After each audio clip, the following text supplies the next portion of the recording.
Hello everyone, this is Prashant once again connected with you. और आज हम लोग बात करेंगे 13th चैप्टर की, जिसका नाम है magnetic effects of electric current. जी हाँ, विद्युत धारा का चुंबकीय प्रभाव या विद्युत धारा के चुंबकीय प्रभाव। ठीक है।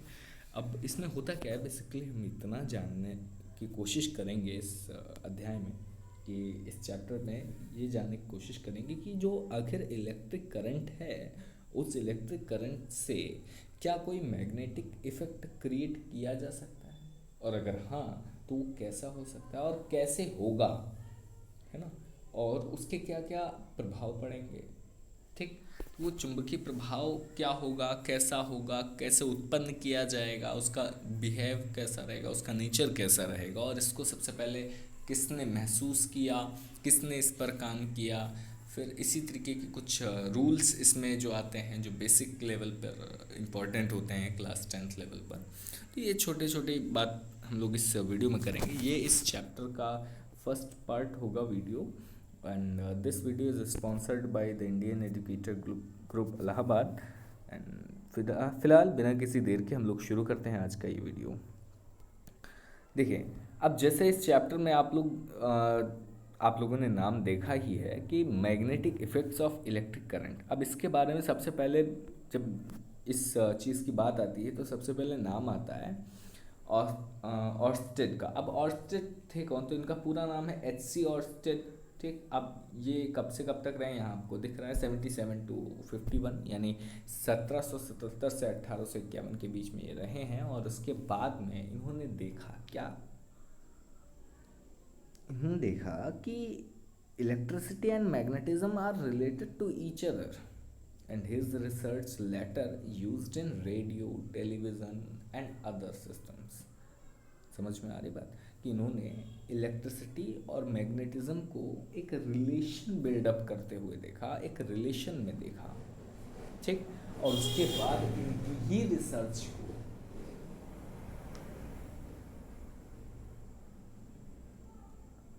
यूज़ करके टेलीविज़न और रेडियो, है ना, इन सब का डेवलपमेंट किया गया। सबसे पहले रेडियो का डेवलपमेंट हुआ कि उसमें वॉकी टॉकी से जो फ्रीक्वेंसीज भेजी जाती थी, पहले वो नेवल के लिए यूज़ होती थी। और उसके बाद में आजकल तो आप देख ही रहे हैं कि कहाँ से कहाँ तक पहुँच गई हैं चीज़ें।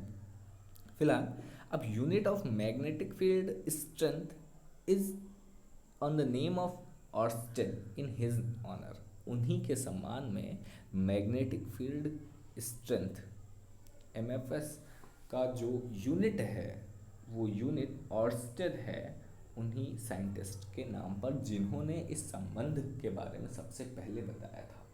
ठीक। अच्छा, आगे बढ़ते कि आखिर क्या था, इन्होंने क्या किया। तो इन्होंने बेसिकली अपने इस एक्सपेरिमेंट में कुछ चीज़ें बताई, और वो क्या बताई ज़रा देखिए यहाँ ध्यान से। यहाँ आपको एक सर्किट बनी हुई दिख रही है। अब ये जो सर्किट है, इस सर्किट के पास एक मैग्नेट रखा हुआ है, और इस मैग्नेट में एक मैग्नेटिक निडल लगी हुई है।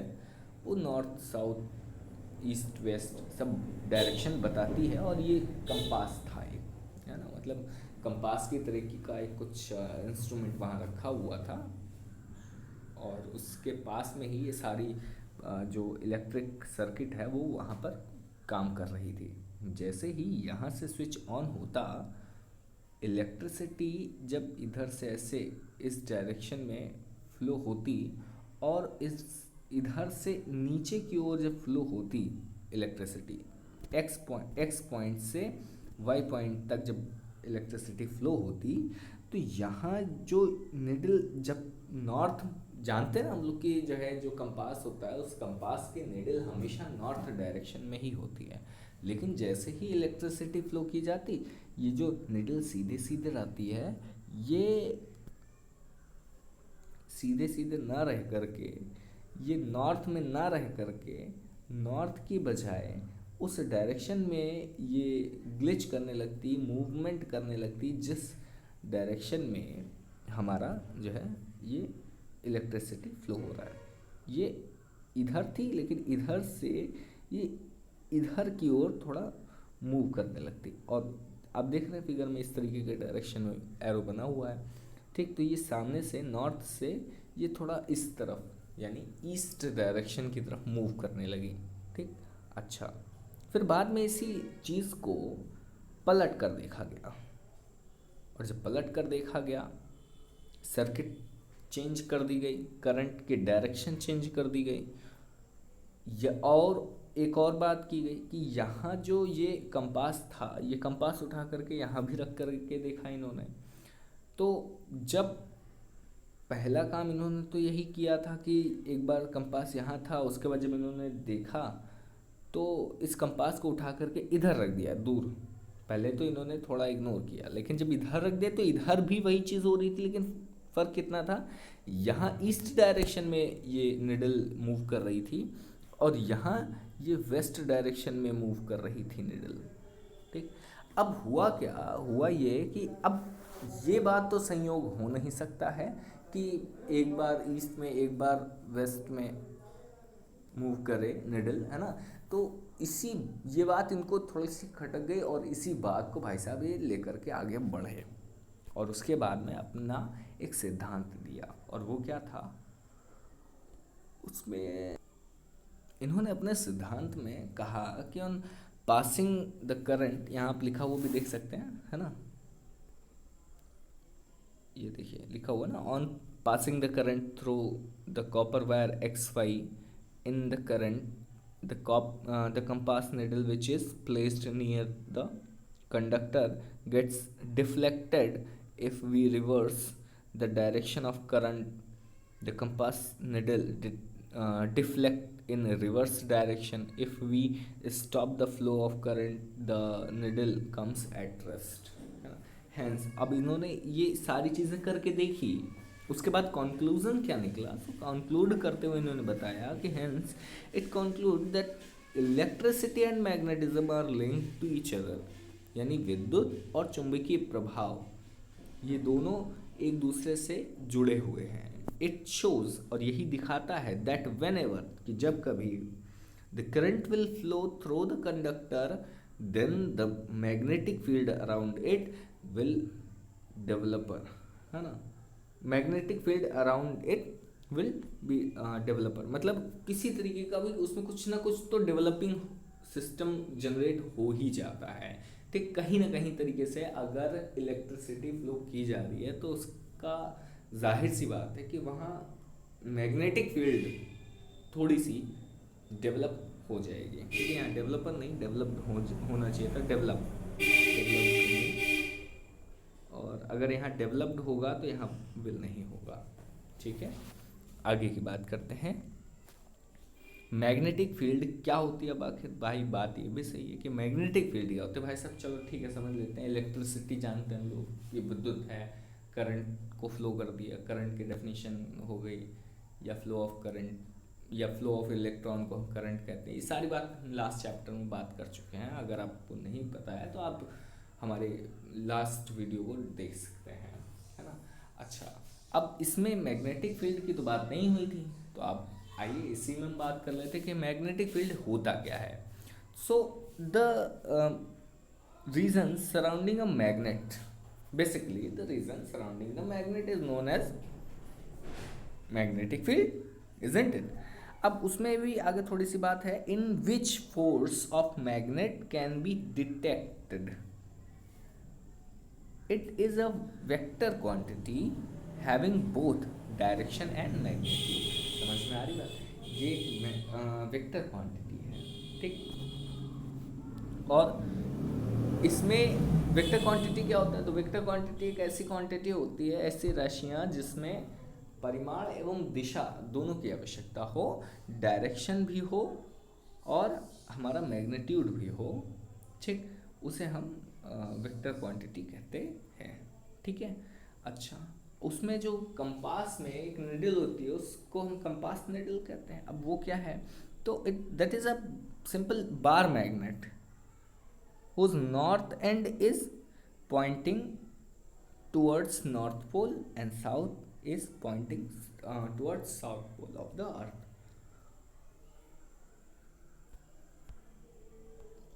मुझे उम्मीद है कि वो जो आपने ये दो चीज़ें पढ़ी ये समझ में आई होंगी। है ना। कंपास निडल, कंपास में लगी हुई एक निडल जो सुई है वो एक बार मैग्नेट होता है, छड़ चुंबक होता है, और उसके ऊपर नॉर्थ एंड जो होता है वो हमेशा पृथ्वी की उत्तरी दिशा को, और दक्षिणी एंड जो होता है अंतिम सिरा वो दक्षिणी, पृथ्वी की दक्षिणी दिशा में जाकर रुकता है, और नॉर्थ वाले पर डॉट या एरो का निशान लगा होता है जिसके द्वारा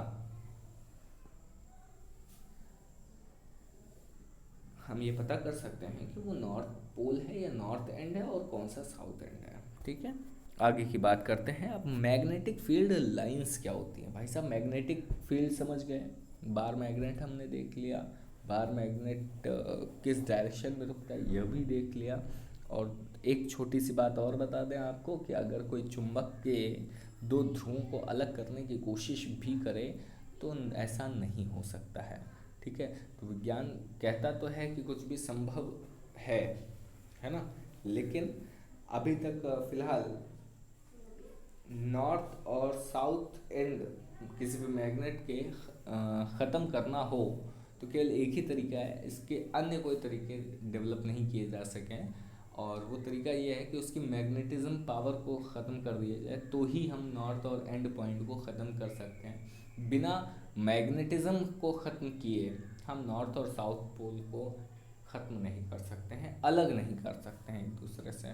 ठीक, अब फिलहाल वो बात छोड़ते हैं, यहाँ हम बात करते हैं कि मैग्नेटिक फील्ड तो देख लिया, मैग्नेट के चारों ओर जो भी फील्ड होती है, क्षेत्र बनता है, उस क्षेत्र को हम मैग्नेटिक फील्ड कहते हैं। लेकिन मैग्नेटिक फील्ड लाइन क्या है? तो when a bar magnet is placed on a cardboard and iron filing are sprinkled, they will arrange themselves in a pattern as shown below। मतलब ये कि एक जो बार मैग्नेट है, वो बार मैग्नेट हमारा जो है उसमें नॉर्थ पोल से कुछ चुंबकीय तरंगें निकलती हैं और साउथ पोल में एंटर करती है, और ये हमेशा एक दूसरे से निश्चित दूरी पर होती हैं। ठीक, और नॉर्थ से ही निकलती हैं, साउथ में एंटर कर जाती हैं। ठीक, अच्छा, अब इसके साथ ही थोड़ी सी बात और करते हैं इसमें। The lines along which the iron filling align themselves represent magnetic field lines, and hence magnetic field line is a path which a hypothetical free north pole tend to move towards south pole. Understand? I hope you are getting my point. And the next point is, what will be the characters of magnetic field lines, MFL जिसको कहते हैं short में। सो बहुत ही easy है। Easy क्या, पहली चीज़ तो आपने ये देख ही ली है, डायरेक्शन क्या होती है ना, बाहर की तरफ होती, कभी भी अंदर इनवर्ड नहीं होती हैं, एक दूसरे को क्रॉस नहीं करती हैं, ये सारी बातें इसमें यहाँ पर लिखी हुई हैं। आइए ज़रा देखते हैं। The direction of magnetic field lines outside the magnet is always from north pole to south pole of bar magnet, and are indicated by an arrow, and inside the magnetic, the direct inside the magnet होना चाहिए था, inside the magnet the direction of field lines is from its south pole to end pole।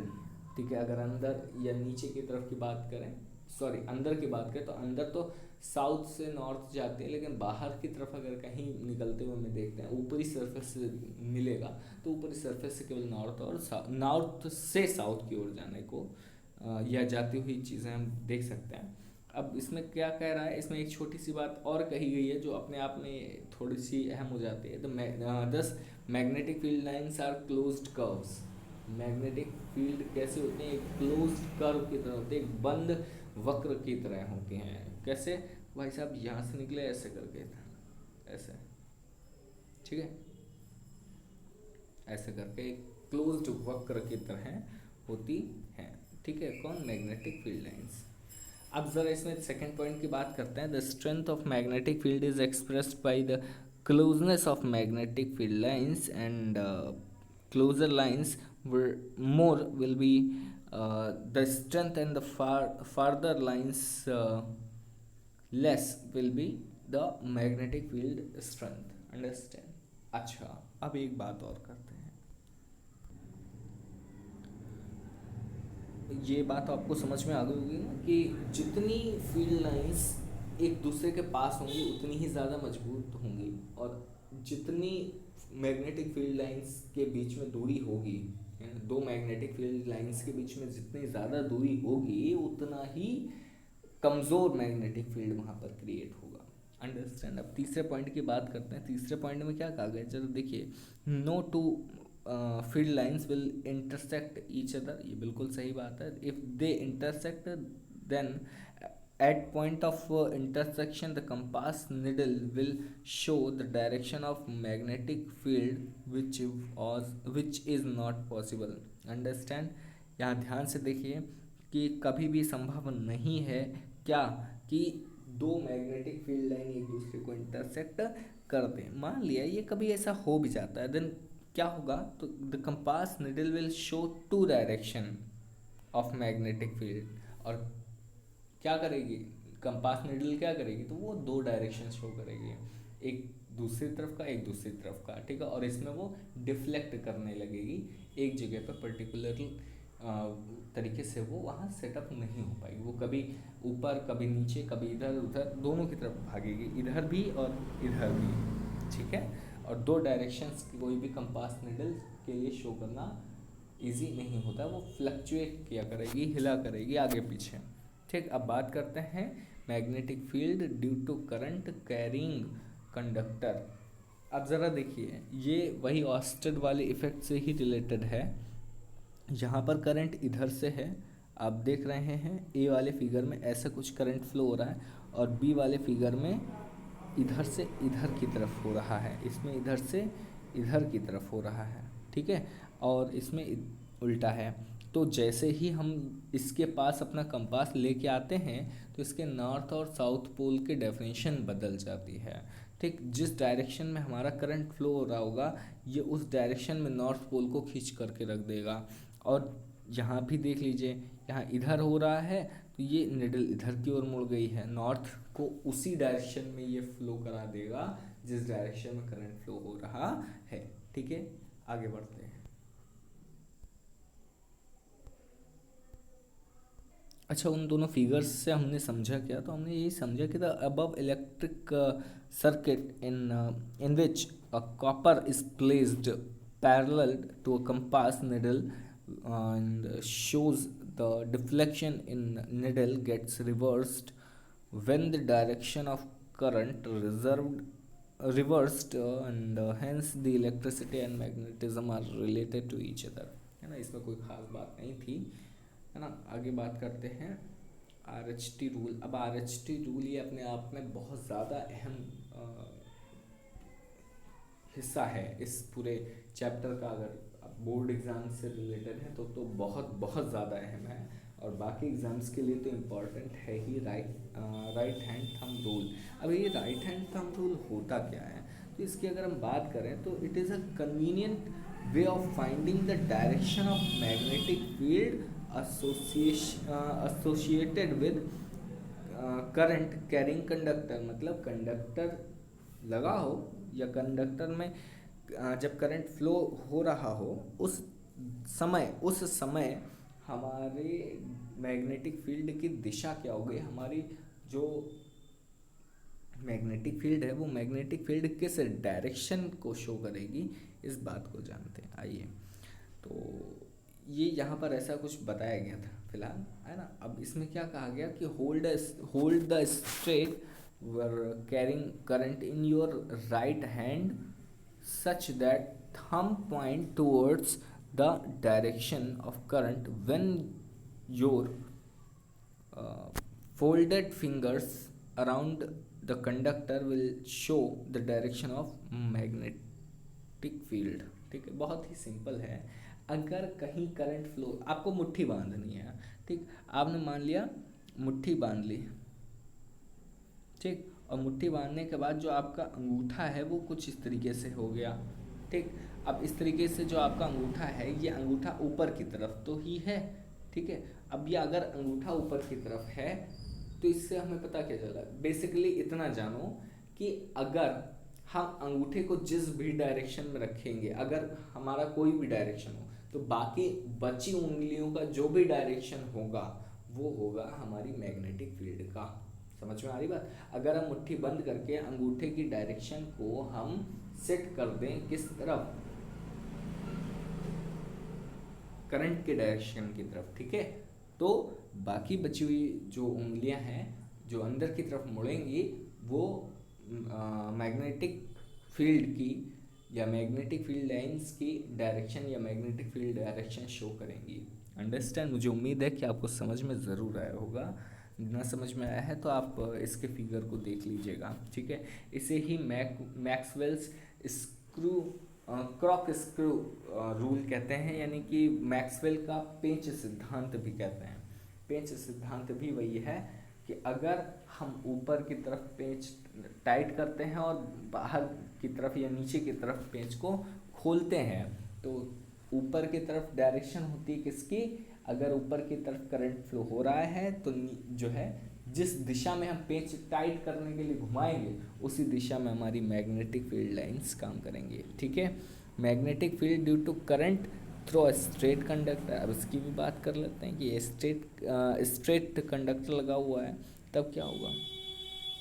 तो इसमें बहुत ज़्यादा कुछ खास change नहीं आएंगे, वही सारी चीज़ें जो है होंगी जो एक क्या बोलते हैं कंपास नीडल शो कर रही थी, वही सारी चीज़ें यहाँ भी शो करेंगे, ठीक। अब आगे की बात करते हैं। यहाँ पर आपको एक चीज़ दी गई है, the magnetic field due to current through a circular loop. अब देखिए जैसे ये एन और एस हैं, ठीक।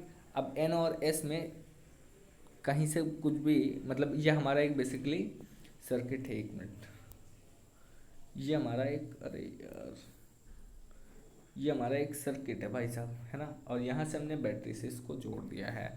अब हुआ क्या कि यहाँ से तो करंट इधर से फ्लो कर गया, ठीक, ऊपर की तरफ, इधर से होता हुआ नीचे की तरफ भी आ गया, है ना। अब क्या पता लगा, तो भाई साहब ज़रा देखो, जब ऐसी कंडीशन आ जाए, ठीक, कि वायर कहीं राउंड शेप में हो जाए, तब एक बात समझ लीजिएगा, और वो बात ये होगी कि आमने और सामने के पॉइंट्स पर हमेशा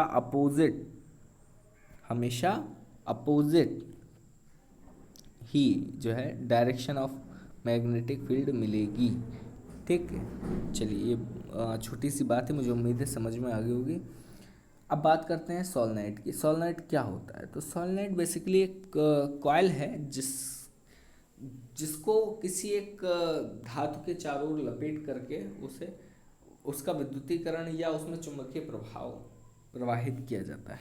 एक बार पढ़ते हैं कि इसमें क्या है। Using RH thumb rule, right hand thumb rule, we can draw the pattern of magnetic field lives around a current carrying solenoid. One end of solenoid behaves as a magnetic north, with the other end behave as the south role. And the next point is here, the field lines inside the solenoid are in form of parallel straight lines. That implies that magnetic field inside the solenoid is same at all point. आइडस field is uniform, ठीक है। इसके बाद जो next topic है इसी से related वो है इलेक्ट्रोमैग्नेट। अब भाई साहब देखो, नाम से क्लियर है, मैग्नेट आया चुंबक, और इलेक्ट्रो ये बना है इलेक्ट्रिसिटी से। किससे? इलेक्ट्रिसिटी से, यानी कि इलेक्ट्रिसिटी से जो मैग्नेट बनता है, ठीक, वो इलेक्ट्रोमैग्नेट कहलाता है, ठीक है। अब इसमें देखते हैं कि इसमें क्या दिया है। इसमें दिया है strong magnetic field lines this inside the solenoid can be used to magnetize a magnetic material, for example soft iron. When it is placed inside the coil, the magnet so formed is called electromagnet. ठीक है, अब मुझे उम्मीद है कि ये सारी चीज़ आपको इलेक्ट्रोमैग्नेट के बारे में समझ में आ गई होंगी, है ना। ये बहुत ज़्यादा कुछ बड़ी चीज़ नहीं है। ये सॉलोनॉइड के अंदर रख करके कच्चे लोहे को उस पर एक निश्चित समय के लिए इलेक्ट्रिसिटी प्रवाहित की जाती है, विद्युत धारा प्रवाहित की जाती है, और उसके बाद जब अंदर से उस कच्चे लोहे को निकाला जाता है तो एक निश्चित समय तक प्रवाहित की गई विद्युत ऊर्जा से वह लोहे का टुकड़ा चुंबकीय गुण धारण कर लेता है, और इसी चुंबकीय गुण धारण किए हुए लोहे के उस टुकड़े को हम इलेक्ट्रोमैग्नेट कहते हैं, और उसके इस प्रभाव को इलेक्ट्रोमैग्नेटिज्म कहते हैं। ठीक है, विद्युत चुंबकीय प्रभाव। ठीक है, अब आगे बात करते हैं 14th पॉइंट की। 14th पॉइंट है force on a current carrying conductor in a magnetic field. ठीक है, सो मिस्टर ए एम एम्पियर ने कहा, क्या कहा भाई साहब, देखो बहुत ही इजी बात इन्होंने कही है। क्या कहा कि the magnet also exerted an equal and opposite force of current carrying by the conductor या कैरिंग कंडक्टर। कंडक्टर को लिए हुए दो अपोजिट साइड जो है, दो अपोजिट, वो क्या बोलते हैं, फोर्स जब अप्लाई किए जाते हैं किसी एक चीज़ पर, तो उसमें क्या होता है कि वो कहीं ना कहीं एक मैग्नेटिक पावर बिल्ड कर लेता है। ठीक है, ऐसा इसमें कुछ कहा गया। अब इसमें जो फिगर आप यहाँ ये जो देख रहे हैं, इसके बारे में शायद यहाँ पर आपको बताया गया होगा।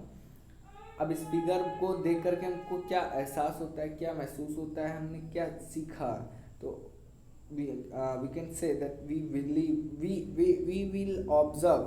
ऐसा अगर हम करेंगे तो ऑब्जर्व करेंगे, क्या करेंगे ऑब्जर्व में, तो the rod will displace, ideas the pole will experience a free when it is placed in magnetic field in a perpendicular direction to his length.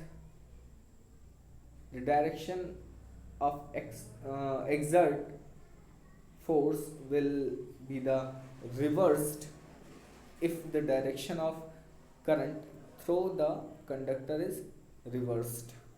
ठीक है, नेक्स्ट दो पॉइंट जो है उनमें से पहला है, if we change the direction of field by interchanging the two poles of the magnet, again the direction of exert force will change. भाई जाहिर सी बात है कि अगर हम दिशा परिवर्तित करेंगे तो अब करंट की दिशा परिवर्तित हो रही है, तो क्या जो एक्सर्टेड फोर्स है उस टुकड़े पर, वो उसकी भी तो दिशा बदलेगी ना, जाहिर सी बात है, बिल्कुल बदलेगी।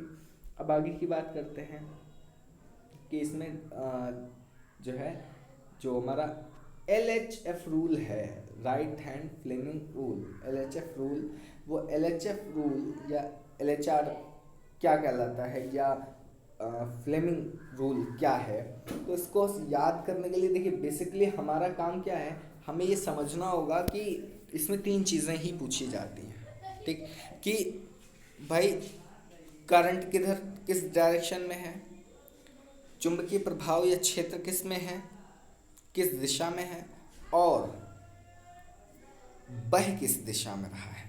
ठीक है, किस दिशा में अधिक है क्षेत्र और किस दिशा में करंट फ्लो हो रहा है, ये सारी बातें यहाँ पर आपको समझनी है।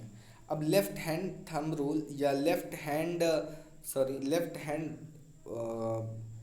फ्लेमिंग रूल, इसमें क्या कहा गया, तो इसमें देखो ज़्यादा कुछ खास बात नहीं है, सामने सामने साफ साफ लिखा है, अम्मा पप्पा और बिटवा, या अम्मा पप्पा बच्चा, माँ बाप बेटा, माँ बाप बेटा, माँ बाप बेटा, या माँ बाप बेटी, दोनों में से तीनों को आपको याद करना है। आप अपने आप को भी याद कर सकते हैं, अपने मॉम डैड को भी याद कर सकते हैं, अपने केयर टेकर्स को भी याद कर सकते हैं। तो भाई साहब उनको ही याद करना है, माँ पापा और जो है बच्चा। ठीक, अब इसमें क्या है, एम से होता है मदर, तो मदर हो गया मोशन, और ये मोशन किसका है, फोर्स का, कि फोर्स किस डायरेक्शन में एप्लीकेबल है। ठीक, और ये हमें दिखेगा थंब से, तो यानी थंब पे टी पे क्या आ गया, एम। उसके बाद आया हमारा फादर, फादर होता है एफ से, एफ आया हमारा फील्ड से, और फील्ड आया हमारा फोर फिंगर यानी फर्स्ट उंगली। और तीसरा आया चाइल्ड, चाइल्ड का मतलब क्या है, child shows the current, current दिखाता है। और मिडिल फिंगर इसकी जो है सूचक होती है। ठीक, आगे बात करें अगर, तो आगे इसमें यहाँ पर साफ तौर पर लिखा हुआ है according to this rule stretch thumb forefinger middle finger of your left hand such that they are mutually perpendicular to each other. And the next one is Michel Faraday gave the law of electromagnetism introduction. And the next one is galvanometer. Galvanometer क्या होता है, तो भाई साहब ये एक तरीके का इंस्ट्रूमेंट है that can detect the presence of current in any of circuit and the pointer is at zero and that there will be no flow of current.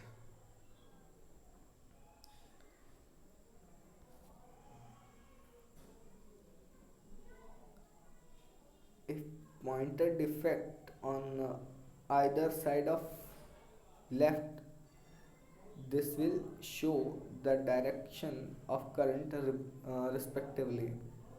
ये तो बहुत इजी है। गैल्वेनोमीटर आपके सामने बना हुआ है भाई साहब, देख लीजिएगा। गैल्वेनोमीटर लगाने से हमको ये डायरेक्शन ऑफ करंट और डायरेक्शन की जो भी छोटी मोटी जानकारियाँ हैं वो हमें पता चल जाती हैं इलेक्ट्रोमैग्नेटिक वेवलेंथ्स के थ्रू।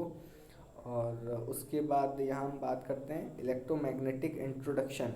तो इलेक्ट्रोमैग्नेटिक इंट्रोडक्शन कैसा होता है कि it can be experience by two experience. ठीक, अब दो एक्सपीरियंस करने से ही आपको एक्सपीरियंस में आएगा। तो फर्स्ट और सेकंड एक्सपेरिमेंट यानी म्यूचुअल इंडक्शन और सेल्फ इंडक्शन दोनों की बात हम करेंगे, लेकिन आज नहीं, नेक्स्ट सेशन में जो कि हमारा कल होगा। अगर ये वीडियो आप यूट्यूब पर देख रहे हैं तो प्लीज़ इसको उन लोगों तक शेयर ज़रूर कर दीजिएगा जो पढ़ाई करना चाहते हैं। और बाकी के लिए मिलते हैं आपसे फिर नेक्स्ट सेशन, तब तक के लिए see you, bye bye, take care, love you.